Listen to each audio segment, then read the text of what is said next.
अब्दुल इमान को अगर आपने एमपी बनाया, अब्दुल इमान कोई एमपी नहीं बनेगा। मजलूम दलितों की, मजलूम मुसलमानों की बिहार में एक नई क़यादत और नए दिन का आगाज होगा इंशाअल्लाह। आओ सब मिलकर नारा लगा दो, फूल नफरत का अपने चमन में खिलने नहीं देंगे, फूल नफरत का अपने चमन में खिलने नहीं देंगे, पीर अदावत की अपनी बस्ती में चलने नहीं देंगे, पीर अदावत की अपनी बस्ती में चलने नहीं देंगे। किशनगंज के जन जन ने खाई है कसम, दलालों को, मीर जाफरों को कभी नेता इनकलाब, इनकलाब। एक नाम आज आपका बेटा अमोर में जाकर हिम्मत कर रहा है। दूसरे जिला में जीतना सबके दम का रोग नहीं है, ये आपकी दुआओं का मैदान, आपने हमारी मदद की है। और ये बोलता है बोलने से क्या होता है, बोलने से ये होता है कि पुरपुर में 3 पुल बन जाता है। बोलने से ये होता है कि जो आपका बगलबारी का पुल 3 महीने में बनकर तैयार हो जाता है। बोलने से क्या होता है, जिस नालंदा में कभी वक्त वजीर ने पुल बनाने का ख्वाब तक नहीं देखा, अब्दुल इमान आपके बेटे ने 2 अरब से ज्यादा से 1 किलोमीटर लंबा पुल संचय करा दिया है। आज गाड़ियां नोची जा रही है, टोपियां उछाली जा रही है, बेटियों के नकाब फाड़े जा रहे हैं। सफर के दौरान मजहब देखकर सीने पे गोलियां चलाई जाती है। हद तो ये है कि नमाज की हालत में भी समाजियों को लाभ से मारा जा रहा है। मैं भाइयों लोगों को कहने के लिए आया हूँ, ये मुल्क हिंदू मुस्लिम सिख ईसाई सबका है। आज यहाँ पर सस्ताई ताकतें हिंदू और मुसलमानों में नफरत फैला रही है और वो नफरत का जहर आपकी बस्ती तक आ चुका है। मैं आपको खबरदार करने के लिए खड़ा हूँ। सोनभद्र के बुजुर्गों, मुझे याद है कि मैं पंचायत का इलेक्शन लड़ रहा था, जिला परिषद का इलेक्शन किसी ने लड़ाया तो सोनभद्र के सप्तमी ने लड़ाया है। आज भी उसका अदब एहतराम मैं करता रहता हूँ। सोनभद्र के लोगों, मैं ये कहने के लिए आया हूँ, आज 3 उम्मीदवार आपके दरमियान में है। कांग्रेस जो मजबूरी की पार्टी थी, बाबरी मस्जिद में जिसने ताला लगाया, और अगर मुर्गियां नहीं बैठाई होती तो आज हमारी मस्जिद नहीं पहुंचती। हिंदू और मुसलमानों के दरमियान में जो नफरत की सजा पैदा हुई है, वही से उसकी शुरुआत हो रही है। बेशुमार नौजवानों को बेकसूर जेल के सलाखों में आतंकवाद के नाम पर डालने वाली एक कांग्रेस है। मुरादाबाद के ईदगाह में, गंगा नदी के किनारे मीरठ में और यही भागलपुर में मुस्लिम नौजवानों के सीने पे गोली चलाने वाली कोई जमात है, उसका नाम यही कांग्रेस है। आपने और हमने जमीन की लड़ाई लड़ी। 2011 के दिसंबर में जमीन का एग्रीमेंट हुआ अलीगढ़ का। 2012, 13 और 14 के अप्रैल तक कांग्रेस की हुकूमत रही। अलीगढ़ यूनिवर्सिटी को पैसा नहीं मिला। ये वही कांग्रेस है, ये वही कांग्रेस है जिसको आपने वोट देकर जिताया और अब्दुल इमान ने कुर्बानी देकर हजरत मौलाना अफजल कासमी साहब रहमतुल्लाह अलैह को जिताने का काम किया। लेकिन जब तलाक के बहाने हमारी शरीयत पर हमला हुआ तो इसी कांग्रेस ने हमारे आलिम दीन को मुंह खोलने की इजाजत नहीं दी। मैं आपसे गुजारिश करने आया हूँ, शरीयत के मामले में जिसने हमारे आलिम दीन एमपी को मुंह खोलने नहीं दिया है, उससे किसी कारी को भी अपने बस्ती में मुंह खोलने की इजाजत मत दो। मैं आपसे कहने के लिए आया हूँ कि इस वक्त जो कांग्रेस का उम्मीदवार है इतना नाकारा है कि उसने न पार्लियामेंट में आपकी आवाज उठाई, न तरक्की का कोई काम किया, न आपके दरमियान में रहा है। दूसरा उम्मीदवार, इसलिए पूरे इलाके में आज कांग्रेस की जमानत को जब्त कर देने के हालात बन चुके हैं। हम उसके लिए लोगों का शुक्रिया अदा कर रहे हैं। दूसरा उम्मीदवार नटवर लाल है जो आपके दरमियान में आया है। कल तक जो मुनाफिक ये कहता था कि मजलिस बीजेपी की टीम है और नरेंद्र मोदी को भगाना है, मसाज जुलूस निकालता था, आज वो सियासी मुनाफिक आज नरेंद्र मोदी का तलवा चाट रहा है।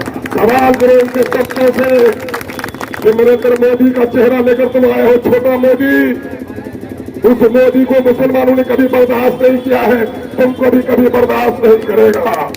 और जब मोदी का नाम आता है तो गोधरा में हमारी माओ की लुटी हुई जबकि तस्वीर सामने में होती है, बहन के भाई के सामने में बहन को आबरू लूट को तार तार किया गया, बेटे के सामने में, बाप के सामने में उसकी बेटी को, बच्चों के सामने में उसकी माँ की इज्जत होती है। गोधरा में दूध पीते बच्चों को आग में डाला गया है, शिकंजा किया गया हमला औरतों की। ए मुजाहिद, होश में आओ, तुम कभी भी बीजेपी से नहीं जीते। 2009 का इलेक्शन, 2010 का इलेक्शन तुम लड़े थे बीजेपी के साथ, को जब हमने ठुकरा किया था। तुम 2014 में अख्तर इमाम के खैरात के टुकड़े पर जब अख्तर इमाम ने नीतीश को बीजेपी से अलग करा कर तुम्हें टिकट दिलाया था तब तुम जीते थे। 2015 में गठबंधन में जीते। 2020 में तुम जब फिर बीजेपी वाली जदयू के साथ आए तो सोचा था मनोहर ने तुम्हारा जो हर्ष किया है उससे पूरा हर्ष तुम्हारा होने वाला है। तुम क्या चाहते हो? तुम चाहते हो कि हमारा किशनगंज भी या गोधरा बन जाए? क्या किशनगंज में भी कोई बिल्किस है जिसकी इज्जत टूटी जाए? तुम अपने घर के खानदान के अफराद को गोधरा के हवाले कर सकते हो। किशनगंज की गैयों और कभी किशनगंज को गोधरा पर नहीं मिलेगी। तुमको दौलत की हिर्स है, कुछ बेवकूफ और नादान कहते हैं तरक्की के नाम पर। क्या तरक्की के नाम पर हमें मजहब का सौदा कर लेंगे, अपनी मस्जिद का सौदा कर लेंगे? जो हमारी नमाजियों को लात मारेगा क्या उन खादिमों से सौदा कर लेंगे? तो फिर ऐसे लोग तो हम तबायफों से भी समझौता कर लेंगे कि जिसम बेचकर बच्चों को पाल के घर बनाती है। हम तबायफगिरी को अपनी बस्ती में होने नहीं देंगे। मैं तुमको बताना चाहता हूँ, उनके शहनाइयों को भी बताना चाहता हूँ, कल तक जदयू में थे मेरे भूले भाले नौजवान, कोई बात नहीं थी, लेकिन जदयू भाजपा में चली गई है। मैं तुम्हें तौबा करने की तलकीन करता हूँ। देखो, एक गाड़ी अजमेर जा रही थी, लेकिन यूपी पहुंची तो बोला अजमेर नहीं जाऊंगा, अब हरिद्वार जाऊंगा। अजमेर वाला गाड़ी से उतर जाएगा, हरिद्वार वाला बैठा हुआ रह जाएगा। तुम तय कर लो कि तुमको हरिद्वार जाना है कि तुमको अजमेर जाना है। अपने जमीन का तुमको फैसला कर लो। चौराहे पे कसाई था, बकरा काटता था, लेकिन उसको मुनाफा कम हुआ। वो छोटा छोटा काला जानवर खरीदे काटने लगा।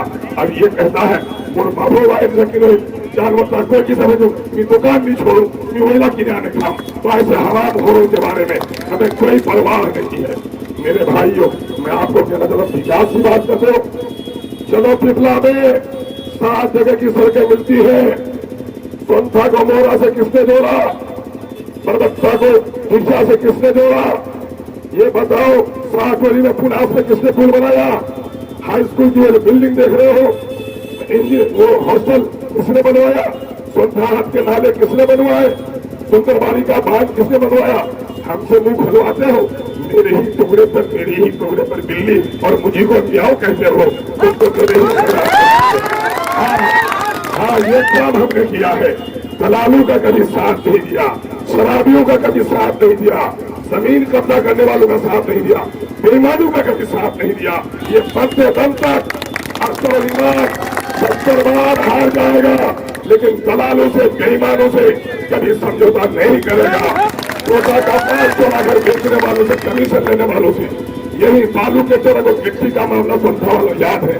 कमीशन का पैसा किसके पास जाता था? उन बेईमानों से अख्तर इमाम कभी समझौता नहीं कर सकता है।